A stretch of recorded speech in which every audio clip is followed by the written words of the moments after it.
জয় মা দুর্গা। আর কিছুদিন মাত্র বাকি মায়ের পুজোর। মা আসলে কতই না আনন্দ হয় আমাদের। পুজোর 1 মাস আগে থেকেই সবার মনে আনন্দের উচ্ছ্বাস দেখা যায়। পুজো আসবে আসবে বলে কখন যে পুজো শেষ হয়ে যায় তা বোঝাই যায় না। যখন পুজো শেষ হয়ে যায় তখন তো অনেক খারাপ লাগে। আর মনে মনে ভাবি আবার যে কবে পুজোটা আসবে, আবার সবাই একত্রে আনন্দ করতে পারবো।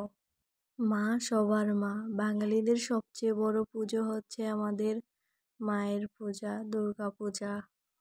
তাই সবাই এই দিনটার জন্য অপেক্ষা করে থাকে বছর জুড়ে। মা কবে আসবে? তাই মায়ের আগমনী হিসেবে আমি মাকে একটু আঁকার চেষ্টা করছি। কিছুই না, শুধুমাত্র মায়ের মুখের অংশটুকু। 3টি নয়ন, ভ্রু, নাক, ঠোঁট এগুলো।